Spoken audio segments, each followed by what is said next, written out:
Assalamualaikum warahmatullahi wabarakatuh. Shalom, Om Swastiastu, Namo Buddhaya, salam kebajikan.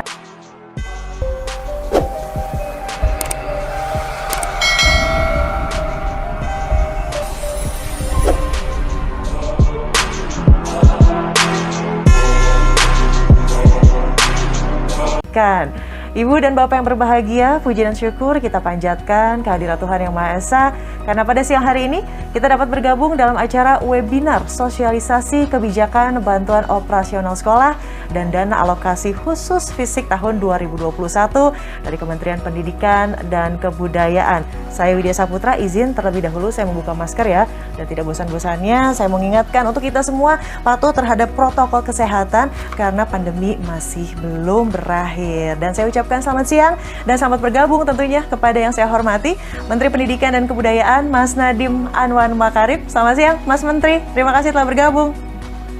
Selamat siang. Selamat siang, sehat-sehat selalu Mas Menteri. Dan berikutnya ada juga Direktur Jenderal Pendidikan Anak Usia Dini, Pendidikan Dasar dan Pendidikan Menengah, Bapak Jumeri. Selamat siang Pak, sehat Pak? Selamat siang Mas Menteri, selamat siang semuanya. Selamat siang, Alhamdulillah semuanya sehat. Dan tentunya kita akan menyapa ya seluruh Kepala Dinas Pendidikan dan Kebudayaan tingkat Provinsi, Kabupaten, dan Kota di seluruh Indonesia, serta rekan-rekan media yang juga telah bergabung secara virtual bersama kami siang hari ini. Izin, saya Widya Saputra akan memandu acara pada kesempatan hari ini. Dan situasi pandemi global yang terjadi sejak tahun lalu memberikan dampak yang signifikan pada pelaksanaan pendidikan Indonesia dan menuntut penyesuaian pada sejumlah aspek. Salah satunya terkait manajemen penyaluran, penggunaan, dan pelaporan dana bantuan operasional sekolah. Sejak pertama kali diluncurkan pada bulan Juli tahun 2005, dana bantuan operasional sekolah atau BOS telah menjadi solusi bagi sekolah-sekolah di daerah, khususnya yang berada di lingkungan ekonomi menengah ke bawah. Nah, pada tahun 2020, Kementerian Pendidikan dan Kebudayaan menjalin sinergi dengan Kementerian Keuangan dan juga Kementerian Dalam Negeri untuk tentunya meningkatkan kualitas mekanisme penyaluran dan penggunaan dana bantuan operasional sekolah. Lalu seperti apa hasil positif dari sinergi tersebut dan bagaimana untuk mekanisme bantuan operasional sekolah di tahun 2021? Untuk itu tentunya kami akan mengundang Menteri Pendidikan dan Kebudayaan untuk menyampaikan paparan terkait sosialisasi kebijakan dana bantuan operasional sekolah dan dana alokasi khusus fisik tahun 2021 kepada Mas Menteri. Mangga kami persilahkan. Terima kasih. Assalamualaikum warahmatullahi wabarakatuh. Terima kasih untuk kesempatan untuk bisa memaparkan sosialisasi kebijakan bantuan operasional sekolah dan dana alokasi khusus fisik tahun 2021. Ini merupakan hari yang sangat istimewa karena walaupun kebijakan ini ada sifatnya teknis, tapi dampak kepada daerah-daerah kita yang paling membutuhkan dana bantuan, terutama di daerah 3T, ini sangat transformasional untuk mereka. Jadi ini hari yang sangat mengembirakan bahwa kita bisa menjunjung tinggi keadilan sosial bagi seluruh rakyat Indonesia dengan suatu kebijakan anggaran yang afirmatif, yang benar-benar mengikuti kebutuhan daripada daerah-daerah yang lebih membutuhkan. Jadi itu merupakan suatu kebijakan, perubahan kebijakan yang sangat penting menurut saya hari ini.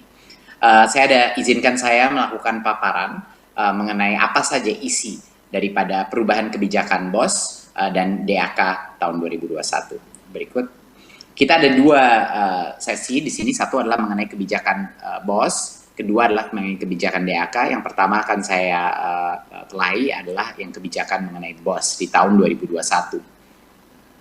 Berikut. Di tahun 2020, kita seperti yang kita tahu episode Merdeka Belajar sebelumnya, kita telah menyalurkan langsung kepada rekening sekolah. Dan ini merupakan suatu reformasi ya penganggaran dana BOS kita yang luar biasa positif dampaknya kepada para sekolah-sekolah dan Pemda kita. Kita berhasil mengurangi keterlambatan pengiriman dana BOS sebesar 32%. Atau dalam ukuran waktu itu sekitar 3 minggu lebih cepat. Rata-rata 3 minggu lebih cepat dibandingkan dengan tahun 2019.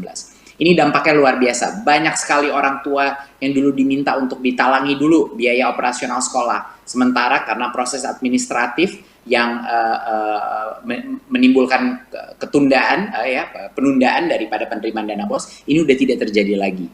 Jadi dengan transfer ini kita telah mengurangi keterlambatan sekitar 32%, sepertiga daripada keterlambatan itu sudah kita kurangi atau kita menghemat waktu sekitar 3 minggu. Dampak kepada ekonomi masyarakat setiap sekolah juga sangat besar, di mana sekolah punya anggaran tepat waktu dan tentunya untuk kualitas mutu pembelajaran. Dan kami pun mensurvei semua kepala sekolah, banyak sekali kepala sekolah, dan kami juga mensurvei kepala dinas dan representatif Pemda, dinas pendidikan di provinsi dan di kabupaten. Dan surveinya luar biasa. Dalam survei ini 85,5% responden sekolah dan 96% daripada responden pemerintah daerah memandang penyaluran BOS langsung ke rekening sekolah ini sangat memudahkan atau sangat memudahkan. Seperti yang lihat tuh, yang biru tua itu memudahkan, yang biru muda itu sangat memudahkan. Jadi ini adalah suatu breakthrough ya, policy yang kita lakukan sebelumnya di tahun 2020, dan ini menjadi motivasi untuk Kemendikbud terus melakukan optimalisasi daripada reformasi kebijakan anggaran. Berikut. Di tahun 2021 kita menyediakan dana BOS kepada sekitar 216.000 satuan pendidikan dengan alokasi sebesar 52T. Bisa terlihat di sini di dalam halamannya pembagiannya antara setiap jenjang SD, SMP, SMA, SMK, dan SLB. Ya, totalnya untuk tahun 2021 sekitar 52,5 triliun. Berikut. Ada 3 pokok-pokok kebijakan dalam bantuan operasional sekolah di tahun 2021 ya. 3 hal yang harus kita ingat. Yang pertama adalah nilai satuan biaya BOS itu bervariasi. Tadinya semuanya sama, tergantung per anak saja, dan sekarang setiap area, setiap kabupaten dan daerah dan setiap sekolah itu ada variasinya ya. Jadinya nilai satuan biayanya berubah, terdiferensiasi. Kedua adalah penggunaan dana BOS masih tetap fleksibel, masih mengikuti pedoman penggunaan atau juknis dana BOS di masa pandemi ini untuk mempermudah berbagai macam kebutuhan yang dibutuhkan masing-masing sekolah. Dan yang ketiga adalah pelaporan dana BOS ini dilakukan secara daring. Jadi kita ada transformasi metode pelaporan, dan nanti kita akan juga membahas dampaknya apa terhadap pelaporan daring ini. Ya, jadi 3 pokok kebijakan. Satu adalah unit per anaknya itu bukan seragam tapi terdiferensiasi ya. Kedua adalah masih fleksibel penggunaan dana BOS, dan ketiga adalah sistem pelaporannya adalah menggunakan teknologi sekarang secara online. Silakan berikut. Jadi yang pertama dan yang terbesar dan berita terbaik bagi banyak sekali daerah-daerah, terutama daerah-daerah terluar tertinggal di Indonesia, adalah satuan biaya BOS tidak lagi seragam. Satuan biaya BOS itu ada variasinya ya, ada rentang nilai satuan biaya peserta didik ya. Jadinya contohnya yang sebelumnya SD semuanya dipukul rata di 900.000 per anak, sekarang di SD ada sekitar dari 900.000 bisa sampai dengan 1,9 juta ya. Dan ini adalah tergantung dari beberapa faktor lainnya ya. Jadinya sekarang ada diferensiasi yang lebih afirmatif. Berikut.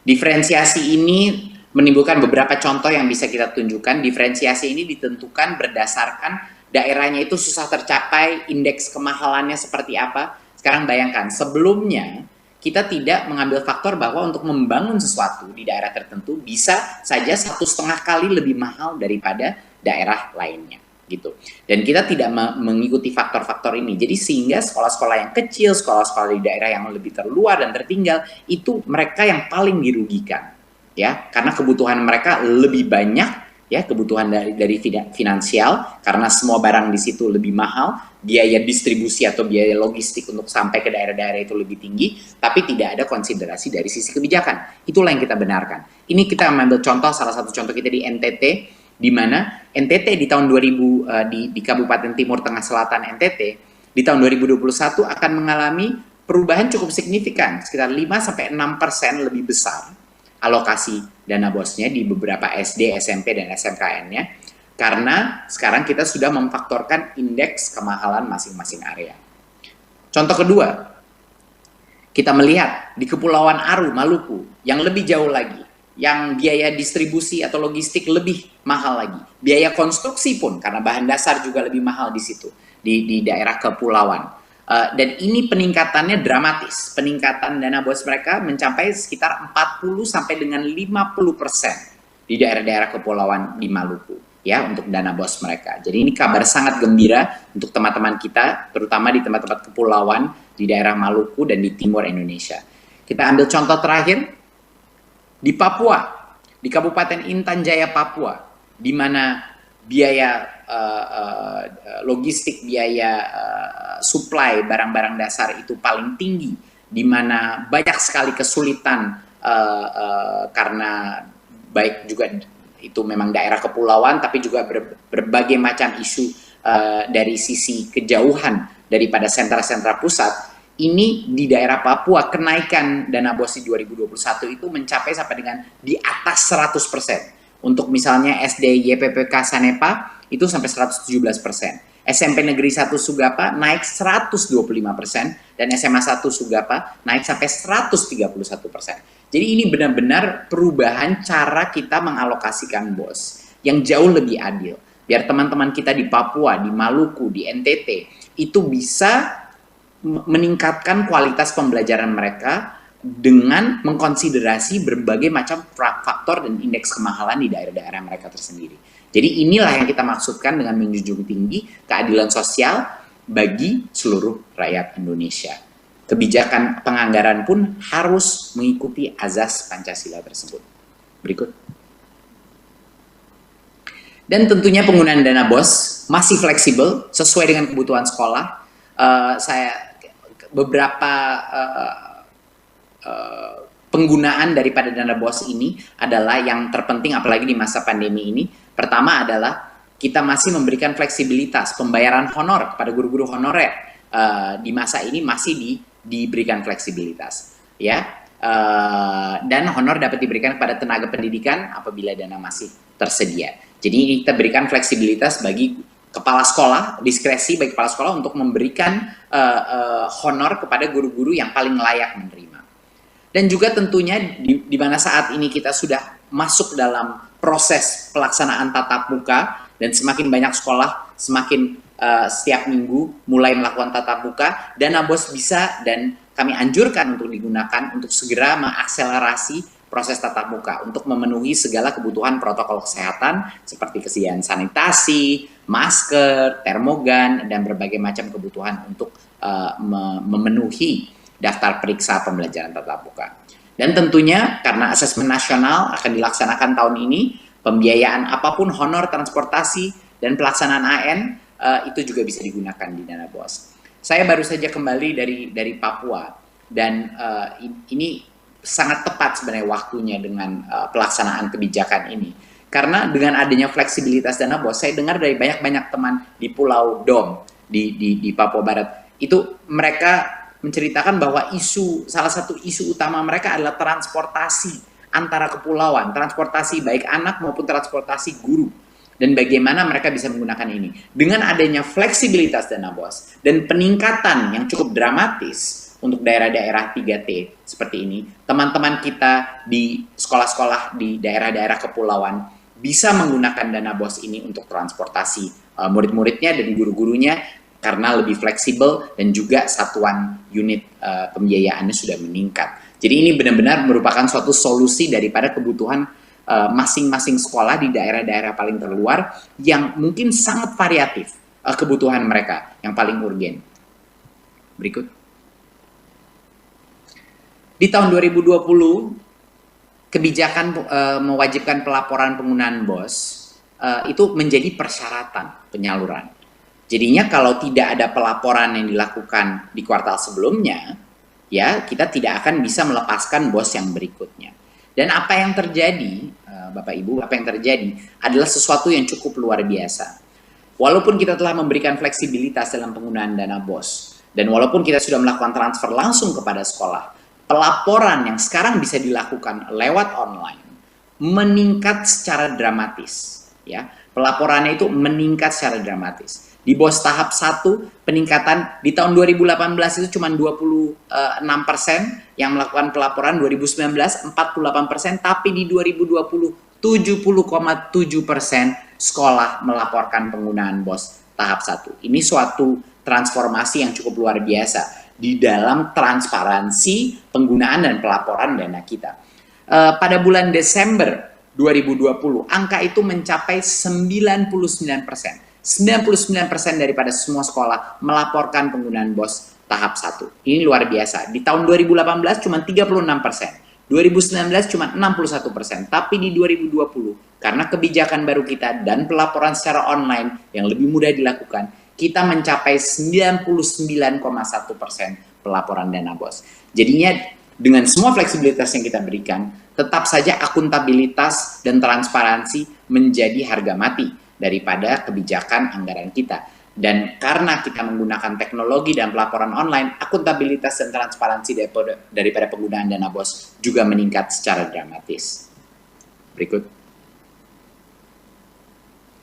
Nah, pelaporan ini bisa dilakukan secara daring dan menjadi syarat daripada penyaluran. Seperti yang saya bilang sebelumnya, mekanismenya pelaporannya adalah melalui laman kita bos.kemdikbud.go.id dan menjadi syarat daripada penyaluran. Jadi kalau tidak ada pelaporan tersebut, penyaluran berikutnya tidak bisa dilakukan.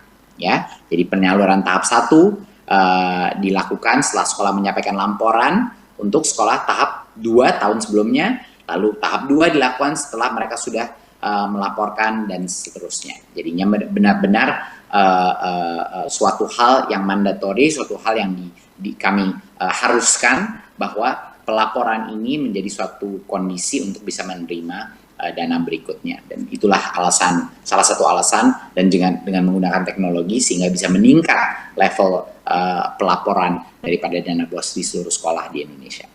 Berikut. Sekarang kita akan bicarakan kebijakan dana alokasi khusus fisik tahun 2021.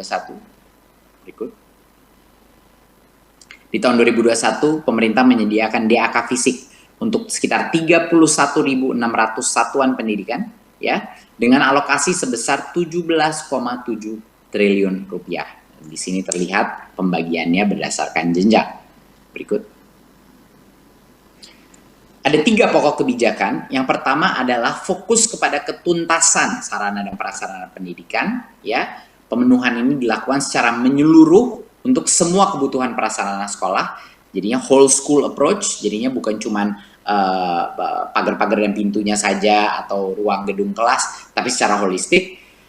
Kedua adalah pelaksanaannya bersifat kontraktual, jadi kepala sekolah tinggal fokus kepada proses pembelajaran dan tidak harus melaksanakan kegiatan rehabilitasi dan pembangunan prasarananya sendiri. Dan ketiga adalah pelibatan Dinas PUPR. Dinas PUPR di masing-masing daerah yang akan melakukan asesmen kerusakan dan meningkatkan validitas data sarana prasarana sekolah. Jadi sekarang ada tim profesional yang akan melakukan asesmen, evaluasi, dan juga memonitor dan mengevaluasi pekerjaan yang dilaksanakan. Berikut. Nah, di tahun 2020 fokus kita adalah untuk menyasar sebanyak mungkin sekolah yang membutuhkan rehabilitasi, ya, yang ada rusak berat, rusak ringan, dan lain-lain. Dan pemenuhan ini dilakukan secara parsial, jadinya menyebar ke banyak sekolah. Di tahun 2021 kita sedikit berubah strateginya. Strateginya adalah untuk memastikan setiap sekolah itu selesai.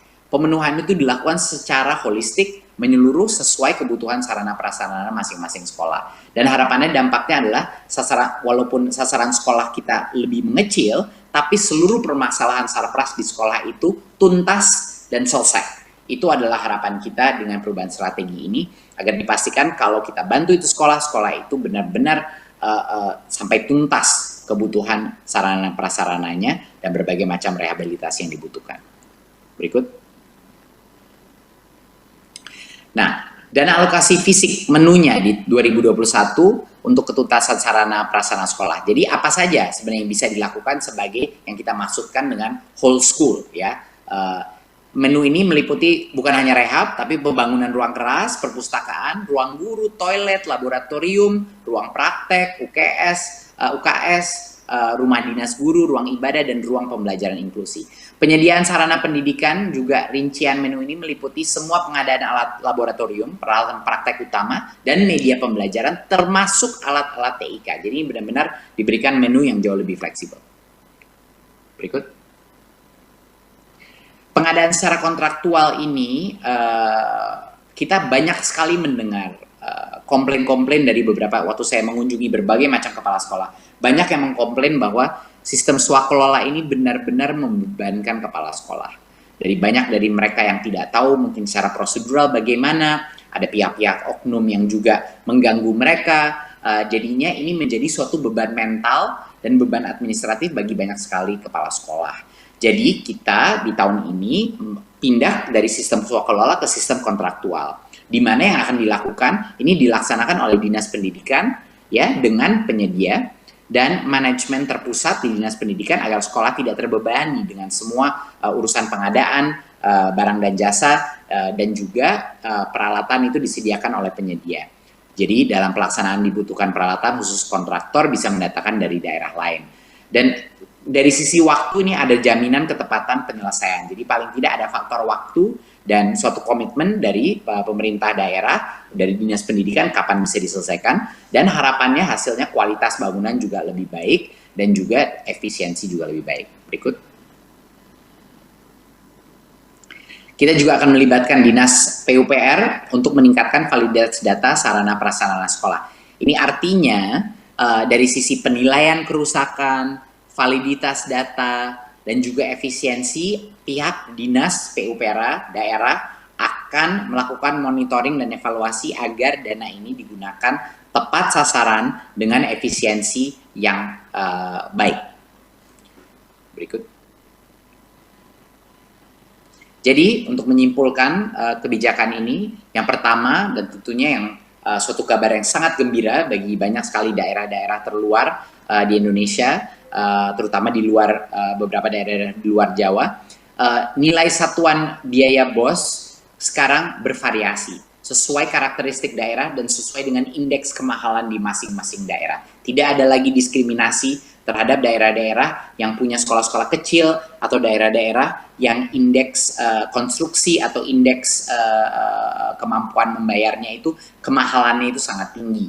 Dan yang kedua adalah penggunaan dana BOS ini masih fleksibel seperti di situasi pandemi seperti ini untuk segala macam kebutuhan sekolah, terutama untuk persiapan untuk tatap muka. Dan yang ketiga adalah untuk pelaporan penggunaan BOS ini dilakukan secara daring yang meringankan beban administratif dari masing-masing sekolah dan meningkatkan level transparansi yang sudah cukup luar biasa. Teman-teman kita di Maluku, di NTT, di Papua akan menerima alokasi BOS yang jauh lebih besar secara total dari yang sebelumnya. Dan ini merupakan kabar gembira dan menjunjung tinggi Pancasila, salah satu butir Pancasila, yaitu keadilan sosial bagi seluruh rakyat Indonesia. Yang itu yang harus kita junjung tinggi di seluruh Nusantara. Dan yang kedua adalah kebijakan mengenai DAK. Berikut.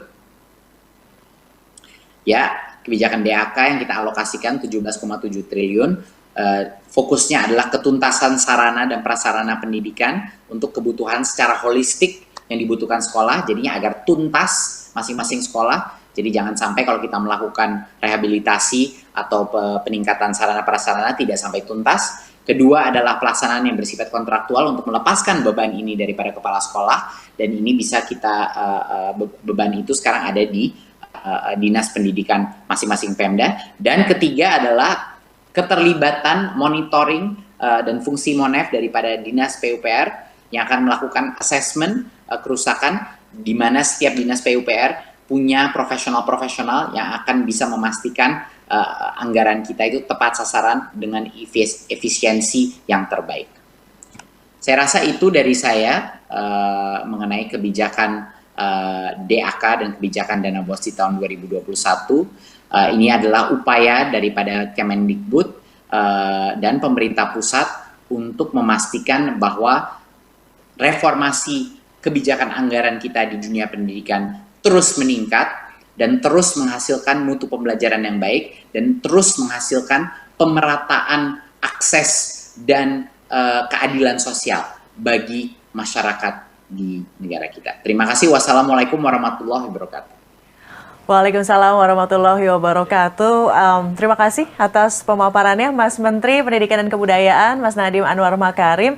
Tentunya ini merupakan kabar gembira. Saya suka sekali tadi ada kata-kata pengejawantahan dari sila keadilan sosial bagi seluruh Indonesia dan tentunya sebagai kelanjutan dari Merdeka Belajar episode 3 yang diluncurkan tahun lalu terkait mekanisme bantuan operasional sekolah atau BOS. Nah, selanjutnya kami akan mohon Direktur Jenderal Pendidikan Anak Usia Dini, Pendidikan Dasar dan Pendidikan Menengah, Pak Udasmen, Bapak Jumeri, juga untuk gabung, Pak, bersama Mas Menteri, dan bersama-sama menjawab sejumlah pertanyaan yang sudah diajukan oleh peserta webinar kita siang hari ini. Siap, Pak Jumeri? Aman ya? Sudah terdengar suaranya ya?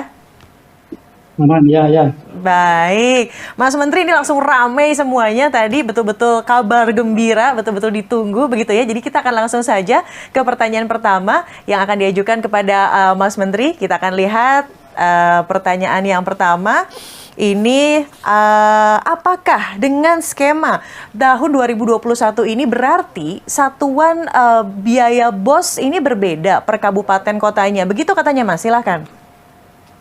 Betul, satuan biaya BOS itu akan berbeda di tiap kabupaten kota. Dan ini sangat berarti karena salah satu tujuan satuan biaya disusun secara manjemuk ini adalah untuk menekan ketimpangan atau kesenjangan antar wilayah. Yang tadinya itu sangat tidak adil bagi wilayah-wilayah di mana biaya konstruksi, biaya beli barang itu jauh lebih mahal, dia malah lebih dirugikan lagi. Padahal tingkat sosioekonomi di daerah-daerah itu sudah biasa relatif lebih rendah dari daerah lain. Jadinya ini benar-benar equalizer, suatu menutupi ketimpangan dan kesenjangan antara wilayah. Jadi cara kita melakukan penghitungan itu ada dua indikator, yaitu satu adalah indeks kemahalan konstruksi atau IKK, dan satunya lagi adalah indeks peserta didik di tiap wilayah di kabupaten dan kota.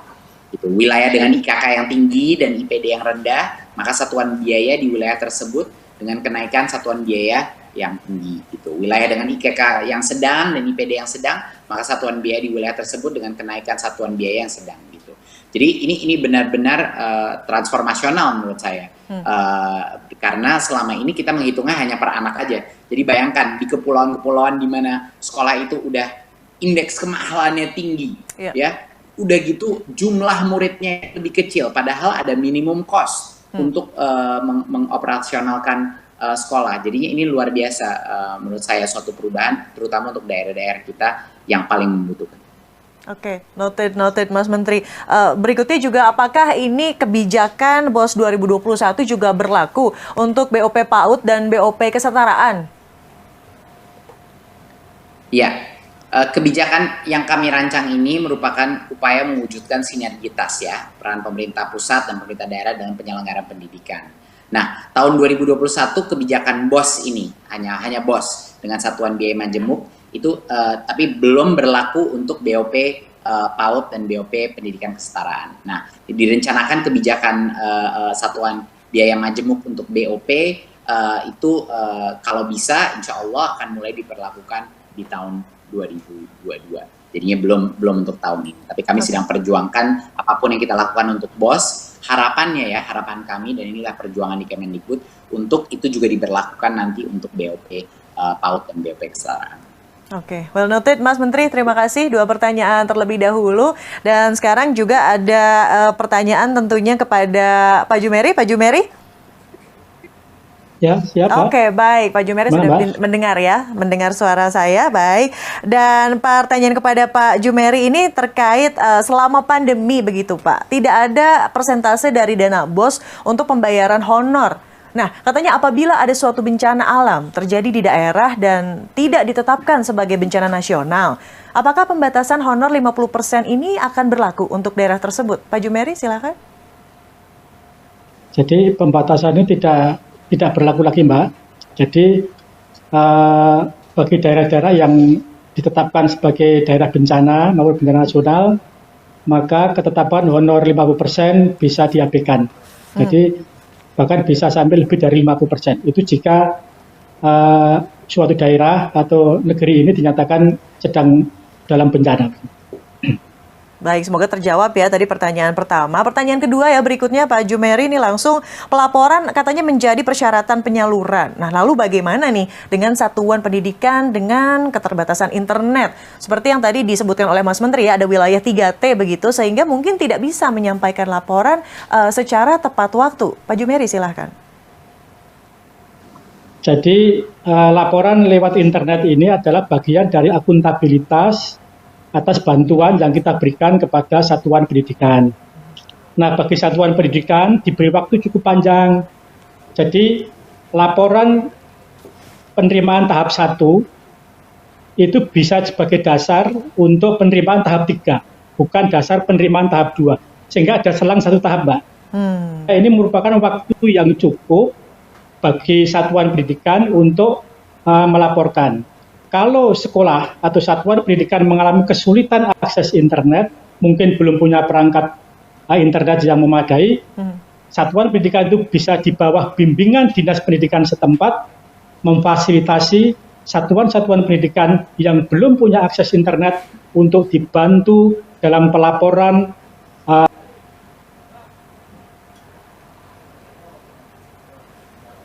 Ya, mohon maaf, kami sepertinya mengalami gangguan teknis, Pak Jumeri. Tadi pertanyaannya masih terkait juga tentunya di tema siang hari ini ya, terkait sosialisasi kebijakan bantuan operasional sekolah dan dana alokasi khusus fisik tahun 2021. Mas Menteri, berikutnya langsung ke teman-teman media ya, juga sudah bergabung dari tadi via Zoom. Kita akan melihat pertanyaan pertama dari siapa nih? Kita akan lihat pertanyaan yang dari Dian Warastuti dari Harian Waspada. Nah, katanya untuk sekolah swasta kan katanya banyak sekali yang terancam tutup karena orang tua yang tidak sanggup untuk membayar uang SPP, Mas Menteri. Apakah ada afirmasi khusus lewat BOS untuk sekolah swasta? Silakan. Iya, jadi ini untuk mengingatkan masyarakat bahwa dana BOS itu bukan hanya untuk sekolah negeri. Dana BOS itu untuk semua sekolah ya, baik sekolah swasta maupun sekolah negeri. Jadi dalam pelaksanaannya pengelolaan dana BOS itu persis sama di sekolah negeri dan sekolah swasta, tidak ada afirmasi khusus. Jadi dana BOS ini juga dapat digunakan untuk membiayai apapun operasional sekolah, termasuk gaji guru non-ASN. Jadinya pasti apalagi di daerah-daerah yang paling membutuhkan, ya daerah-daerah dengan tingkat sosioekonomi dan yang lebih rendah dan indeks kemahalan yang lebih tinggi, reformasi dana BOS ini dan peningkatan biaya satuannya itu akan sangat membantu baik sekolah negeri maupun sekolah swasta. Oke, noted. Pertanyaan berikutnya dari Indri nih, Mas Menteri, LKBN Antara. Bagaimanakah dengan sekolah yang jumlahnya mungkin siswanya sedikit dan besaran satuan daerahnya kecil? Apakah katanya tidak dirugikan dengan mekanisme seperti itu? Enggak. Khusus sekolah dengan jumlah peserta didik kurang dari 60 anak, di daerah khusus yang ditetapkan oleh Kemendikbud itu diberikan afirmasi khusus, yakni alokasi dana BOS setara dengan 60 peserta didik. Jadi kita memastikan bahwa minimum fee, minimum operational cost untuk mengelola sekolah itu terjamin dan terjaga. Oke, jadi ekosistemnya sangat sehat begitu ya untuk pendidikan yang lebih baik kepada Indonesia. Sekali lagi boleh kita tepuk tangan loh untuk kabar baik di siang hari ini. Terima kasih Mas Menteri atas penjelasannya. Betul-betul semoga menjadi harapan baru terutama tadi ya untuk saudara-saudara kita di wilayah 3T, sebuah kabar yang baik. Dan tentunya dana bantuan operasional sekolah dan dana alokasi khusus fisik 2021 ini menjadi salah satu kelanjutan dari kebijakan program Merdeka Belajar episode 3 yang ditetapkan oleh Kementerian Pendidikan dan Kebudayaan. Dan tentunya semoga dengan mekanisme dana BOS dan juga dana alokasi khusus fisik 2021 ini dapat mendorong percepatan peningkatan kualitas pendidikan Indonesia. Mas Menteri, terima kasih sekali lagi. Dan kita juga mengucapkan terima kasih kepada semua peserta sosialisasi kebijakan bantuan operasional sekolah dan dana alokasi khusus fisik tahun 2021. Dan sekali lagi salam sehat untuk semua, semangat. Saya Widya Saputra mewakili seluruh penyelenggara undur diri. Terima kasih atas kehadirannya. Selamat siang. Sehat-sehat selalu dan sampai jumpa.